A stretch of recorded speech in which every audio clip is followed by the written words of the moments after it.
नमस्कार दोस्तों, स्वागत है हमारे चैनल समृद्धि में। दोस्तों 2024 में राखी कब आप लोग को बांधनी है? पूर्णिमा तिथि तो आपको पता है कि हमेशा पूर्णिमा तिथि को ही, श्रावण मास की पूर्णिमा तिथि को ही रक्षाबंधन का त्यौहार होता है। जैसा कि इस बार तो अत्यंत शुभ है, क्योंकि श्रावण मास की समाप्ति भी सोमवार से हो रही है और सोमवार से शुरुआत भी हुई थी और आज ही के दिन पूर्णिमा भी है और रक्षाबंधन भी है। लेकिन जैसे कि एक आप विशेष बात जानते हैं कि कभी भी भद्रा नक्षत्र में राखी नहीं बांधनी चाहिए और इस बार भी कुछ ऐसा ही हो रहा है कि पूरे दिन भद्रा रह रहा है। तो आखिर राखी आप कब बांधेंगे? जैसा कि आप लोग जानते हैं कि उपवास रहकर राखी बांधा जाता है।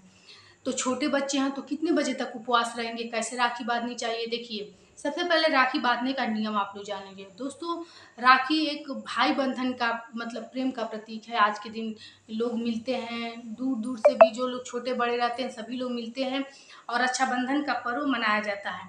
तो दोस्तों, यदि आप लोग के भी भाई बहन हो तो मायके जाएं, मायके ससुराल से भी कोई मायके से कोई आ जाए तो ठीक है, नहीं तो आप भी जा सकती हैं, कोई दिक्कत नहीं।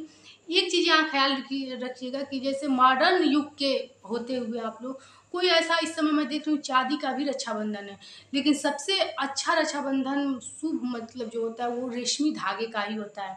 तो लाल या पीले रंग का रेशमी धागा ही आप लोग बांधें तो ज़्यादा उत्तम रहेगा।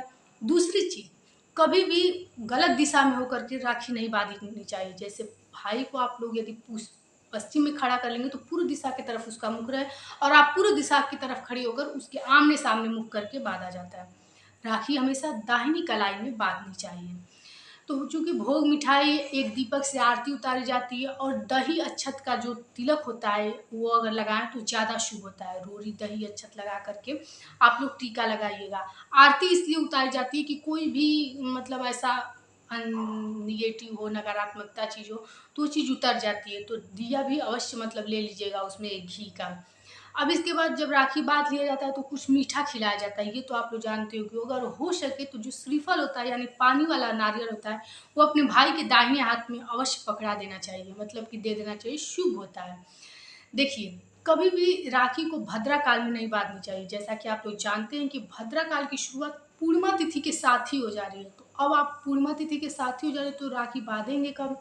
उपवास भी रहना रहता है, अन्न का सेवन नहीं करना रहता है। कभी भी भद्रा काल में यदि कोई शुभ कार्य आप लोग कर दें तो वो चीज़ फलीभूत नहीं होती है, मृत्यु समान कष्ट होता है। इसलिए भद्रा काल में तो कीजिएगा मत। अब भद्रा कौन थी ये शायद बहुत सारे लोग नहीं जानते होंगे। तो देखिए, ये शनिदेव की बहन थी। माता छाया और सूर्य की ये पुत्री थी, पाताल में रहती थी। कहा जाता है कि जब ये पृथ्वी पर आ जाती है, मतलब पृथ्वी लोक में आ जाती हैं, तो कोई भी कार्य जब किया जाता है तो वो सफल नहीं होता है, तो वो चीज़ सफल नहीं होती है। तो इसलिए आप लोग जैसे होलिका दहन भी यदि भद्रा काल में किया जाए तो सफल नहीं होता है, तो इस काल में तो आप लोग बिल्कुल मत कीजिएगा। दूसरी चीज़, आप लोग जब पूर्णिमा तिथि की शुरुआत हो रही है तो भद्रा की शुरुआत हो रही है, लेकिन 1:27 पे दोपहर में 1:27 पे भद्रा काल समाप्त हो जा रहा है।